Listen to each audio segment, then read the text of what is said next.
Hey everybody, have you ever felt like your family is under attack? Like the enemy is literally trying to invade and occupy your home? My name is Jaime Loya, and in today's episode of The War Room, we're going to be talking about how families are on the front line of this cultural war and what you and I can do about it to not only fight this battle, but to win the war. We're going to unpack that and more right here in The War Room, so stay tuned and we'll be right back.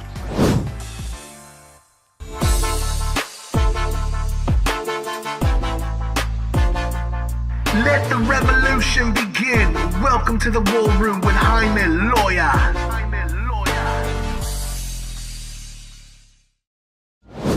Hey everyone, welcome back to today's episode where we're going to be talking about the family and how the family is literally on the front lines of this culture war.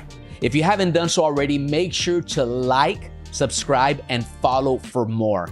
So on today's episode, I have a very, very special guest with me, which is my very own son, Jaime Loya. So Josiah, God bless you and welcome. Thank you, Pastor, for having me, Pastor, Dad. I appreciate you being here, son. Yes, I'm very grateful for this opportunity that you gave me, and I'm excited to be able to share the knowledge that I have with you all today. A little bit about me, if you don't know me. Like my dad said, my name is Jaime Loya.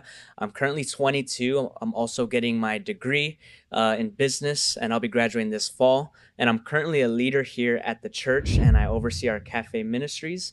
And that's a little bit about me, and I'm excited. Well, thank you. Thank you again for joining me. And thank you for those of you that are watching from your home or maybe driving in your car or at work. Maybe you're not supposed to, but you are. It's all good. I'm not going to tell anybody. But today we're going to be talking about family, and we all know how important family is. I know it's important to me, and I know it's important to many, many, many of you. And so the enemy is doing his very best to attack our families. And I've said this before, Josiah, that, if the enemy cannot attack you directly, he will attack you indirectly by attacking your family, right? Whether that means your spouse, a son or a daughter, or a very close family member.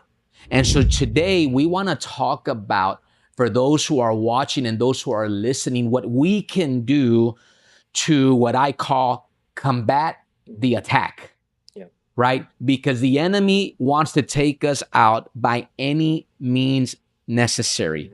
And so I want to ask you a couple of questions, Josiah. I know you have a couple of questions for me, but I think it's fitting that you're joining me today because we are talking about family, and you and I obviously are family. This is my youngest son of 4, and I'm very proud of him. And he's a young leader with lots of potential who's already running in many ways. And so, I just want to talk to you today about family. What is something that you've seen maybe in our own family that you feel has helped us in regards to this spiritual cultural war that we find ourselves in? Yeah, that's a great question, Dad. And I think my answer to that is consistency.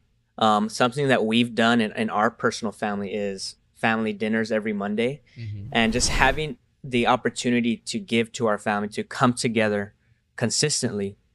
I feel like it's kept us grounded, and there's times that it's just fellowship and family time, but there's also times that we spend in prayer. Yeah. And there's also time that we spend, talking about real things going on in our own lives, in the church, in the world, and making sure, and you've done such a great job, Dad, on being a great example. Thank you.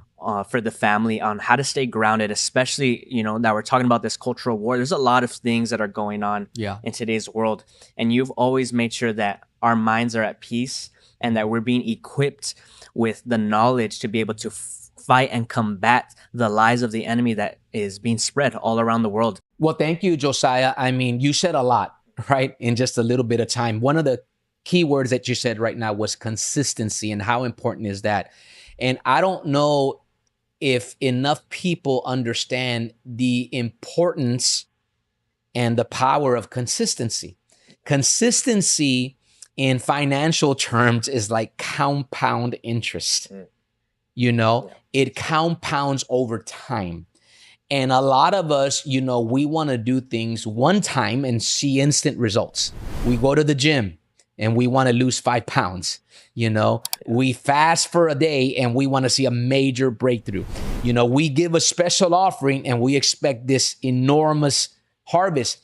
And usually it doesn't happen that way. It's not what we do one time, it's what we do over and over and over and over again. And like you mentioned just a moment ago, we have been very consistent as a family to meet on Mondays. And it doesn't happen all the time because there's times that maybe you're at school or our kids have other commitments or I'm out of town ministering somewhere. But when we're here and we're available, we always make it a point to meet on Mondays and eat as a family and pray together often and even discuss, like you said, real life issues. And I just want to encourage the families who are watching, because there's people that are listening to us and saying like, man, I wish I had, some type of family dynamic like that, or I wish I would have done that with my kids. Well, let me tell you, my kids are grown-ups. They're grown adults. We've been doing this since they were small, but it's never too late to make things right. That's right.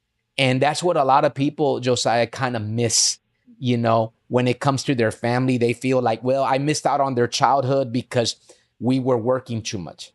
I missed out on certain moments because I was never home. Or I wish I could go back and rewind and make up, but I can't. Well, start where you are.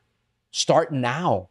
There's no reason why you can't, right? Tell your kids, hey, we're going to have a family gathering once a week or once a month. Start with what you have. Start with where you are. Start somewhere. Yeah. It's like they say, you don't have to be great to start, but you have to start to be great. That's right. And so tell me a little bit more about that, Josiah. How has that impacted your personal life? The consistency, the prayer times, the getting together, the meals, right? The delicious meals that we eat, as well as having from time to time some real and raw discussions. Yeah. And like I kind of mentioned earlier, it's really kept me grounded in my faith. And parents, when you do something like this, you build that trustworthiness. You build that trust within your children and your family that they always have a place to come home. And like my dad was saying, it's never too late. I mean, look at Moses. Moses started his ministry, you could say, at the age of 80 years old. It's never too late to start. You just have to start. That's the hardest part. And I feel, I kind of want to go into the conversation of how the enemy's attacking families now today. And I think one of the main things he's using is unforgiveness. And especially in children. Children, you need your parents more than they need you. That's just how it works. And a lot of us as children, I've struggled with that, with unforgiveness. And God has been able to break through that in my life. But you need to forgive your parents. Pastor, how has unforgiveness, how is that affecting families today, and how can people triumph over that? Well, thank you. Yeah, I think that's a big one. And it's a great question because a lot of families deal with that. And if not in their immediate family, in their extended families. Yeah. I mean, I've been in ministry for many years and I have seen families who literally, and I'm talking about brothers and sisters, right? Close cousins who don't even talk because of offense and unforgiveness, right? Something happened. There was a misunderstanding. There was some miscommunication. Somebody did something that offended the other person. And now there's just, that relationship is almost destroyed. Now it can be restored, right? We know that God can restore anything. God can restore anyone. We see that in the story of the prodigal son in the Gospel of Luke, how the prodigal son almost literally destroyed his relationship with the father by leaving home. And I know some kids do that too, right? They want to be independent. They want to prove themselves. They want to, in their own way, get the respect of others, including their parents. So they do something irrational. They just say, you know what? I'm my own man. I'm my own woman. I'm going to leave the house, right? I'm going to move far away. I'm going to build my own life with or without you. And that doesn't always work out, as we see in the story of the prodigal son. And eventually the prodigal son discovered that, like you said, he needed the father more than the father needed him. right? Now, that love was always there. And it's important for people to know when we talk about family, when we talk even about God, there are some kids that don't want to talk to their parents. There might be a couple of parents that maybe don't feel comfortable talking to their kids. But I want every child to know, if your parent is still alive, that parent, I can guarantee you, loves you with all their heart. Maybe they don't express it. Maybe they don't show it. Maybe they don't even say it. But me speaking as a parent and having dealt, Josiah, with thousands of families over the past 30 years, even when there is some dysfunction in the home and there's some, some brokenness there, I have yet to meet a parent who did not desperately love their children and who hurt every day for that relationship, that broken relationship. And so I would say this: kids, reach out to your parents, but parents, reach out to your kids. It's a two-way street. But I just want to give, I guess, some families hope, right? That if there is some brokenness in that family, if there is a need and a desire for restoration, all those things are possible with God. All those things are possible with God. And I know, Josiah, because again, this is a little different here in the war room.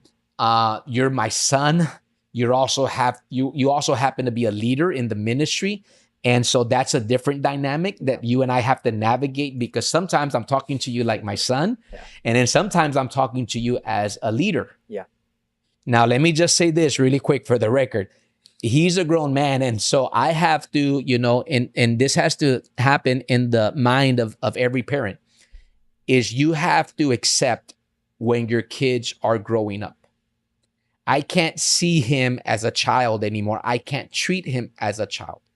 He's making decisions that I have to respect, and to some extent I have to accept. And what he needs more than anything as a grown adult is my love and my support. And I've tried to show that to all my kids, right? I don't always agree with what they do, but one thing I don't ever want them to doubt is my love for them. And so, but I know you have a couple of questions for me, Josiah, and let's try to connect it as best as we can to this thing called family. And so go ahead and ask me. Yeah. So going back to what the enemy's been trying to do and take families apart, how can families recognize the difference between a personal conflict versus spiritual warfare? Well, I mean, that's hard to tell, because I think, whether it's personal or whether it's spiritual, both need to be resolved. Yeah. Now, if it's personal, I would probably say this: if it's personal, then you have a personal responsibility to fix it, right? Because it might just be an apology. You can't blame everything on the devil. That's right. Well, the devil's using my husband, or my wife's full of the devil, or my kids are full of the devil. No, don't do that. Don't demonize people. If it's not the devil, it's not the devil. Sometimes it's us. Sometimes it's our poor choices. Sometimes it's our bad attitudes. Sometimes it's something as simple as saying, I'm sorry. Yeah. And all those problems will go away. So if it's a personal matter, if it's a personal conflict, then my recommendation would be that we need to assume personal responsibility and take personal action and deal with it. Now, if it's spiritual, right, then we need to deal with it on a spiritual strategy, right, or in a spiritual way. And the Bible specifically says that the weapons of our warfare are not carnal. It says this in both Corinthians and in Colossians. It talks about the spiritual war, even Ephesians, that these weapons of our warfare, they're not carnal, but they are mighty through God. And so you cannot win the spiritual war with carnal weapons. That's good. You cannot win the spiritual war in your personal strength or by taking matters into your own hands. The only way that we can win the spiritual war is with the spiritual weapons that God has given us. And I covered this in one of our previous episodes. And if you haven't done so already, once again, don't forget to like and subscribe. Let me know who you are, where you're watching from right there in the chat. But go back and watch one of the episodes where I talk about the spiritual war. And I specifically talk about the weapons that we've been given that are at our disposal that will beat the devil any day. And I said this in the last episode, Son, I'm going to say it again. If you fight the devil in your own strength, you're no match for the devil. Wow. In your own strength, with your own wisdom, you will be outmatched. But if you will fight the devil with the wisdom of God, with the strength of God, and with the spiritual weapons that God has given us, the devil is no match for you. And so give me another question, son, and then we'll wrap it up here in just a bit. Great. Let's do this. I want to talk a little bit about legacy. And, that's one of the things that we talk a lot about here at our church. How important is it to build a legacy within your family to be able to withstand future attacks from the enemy and for generations? Well, I've taught a lot about legacy. I've talked a lot about legacy as well to my family and to our leaders. And so success is what you do for you. Significance, and I'm going to insert the word legacy, is what you do for others. That's good. Yeah. Success, I want everyone to hear me, because there's a lot of us who we think we're this big successful person, and you may be. I'm not saying you're not, but success only goes so far. Yeah.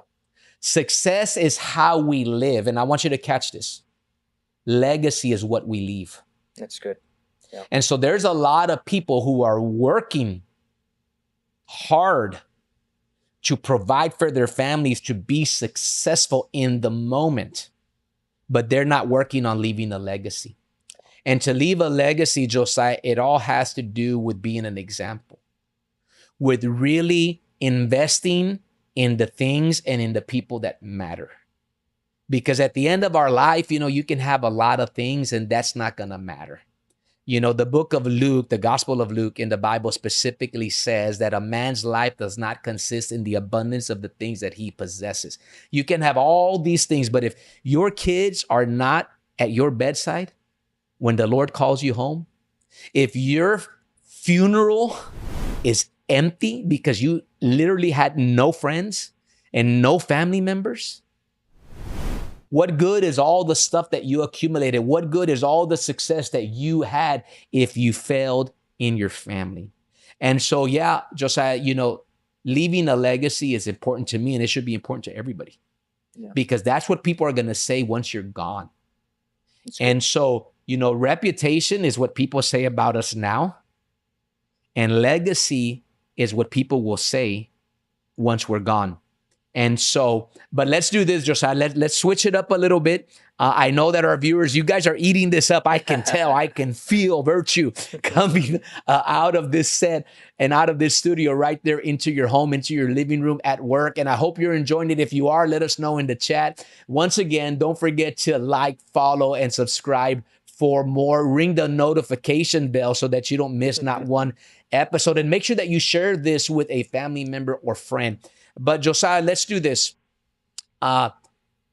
Share something with the audience that maybe is on your heart. Just a last minute thought, something that maybe I said or something that you thought, something that you feel that there might be families, parents, or even children, something they need to hear before we end this episode. Yeah, of course, Dad. And this is the one thing that God's really put on my heart is, who is the glue of your family?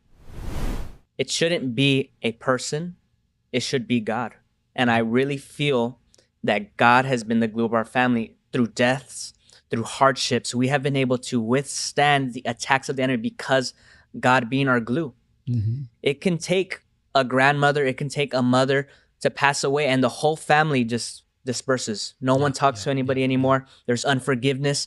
But you need to make sure that God is the glue in your family. And that is how you will be able to withstand the cultural warfare, the enemy's attacks that are going on in today's world.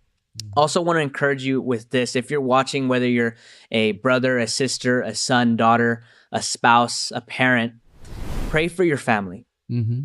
Be intentional with your time. Make time to do that. Encourage them. Send out a text. Give them a phone call. Say, hey, I just want to let you know I love you today. Hey, I'm proud of you. And my dad has done a great job at doing that. Just random moments, hey, son, I'm very proud of you. And he doesn't know how much that means to me, to affirm me and to keep me, to give me the energy to keep going and fighting this fight that we call life. And one more thing, I want you to also examine your heart. like my dad was saying, sometimes it's personal. Sometimes it's something that we have to do. Yeah. You know, sometimes we have to say our sorry. Sometimes we have to forgive that person. Examine your heart and ask yourself, how can I be a better brother? How can I be a better son? How can I be a better daughter, a better sister, a better father, a better mother? And when you start to be intentional with the way of your thinking, then God can really use that. And always remember, in Joshua, it says that for me and my house, we will serve the Lord. And it all starts with there, serving the Lord and being intentional and loving your family the way that Jesus loves your family and how he's loved you, giving them the grace that God has shown you, even with the skeletons in your closet. Your family could be struggling, but all it takes sometimes is an act of faith and obedience to God to love your family and to lead them down the right direction. Yeah. Well, thank you. Thank you for saying that, Josiah. Very well said. As you can see, he is a young, bright, aspiring leader. And I do want to say, because it's important and it's true, is that I'm very proud of you, as you know, as I am all my children, and I love you very much. And, God just blessed my wife and I with 4 amazing kids who are now grown-ups. And they are our pride and our joy. And something you said, Josiah, and I want to close with this. A couple of things you said is, the importance of prayer. Families that pray together stay together. That's right. And I want you to hear this and make a note.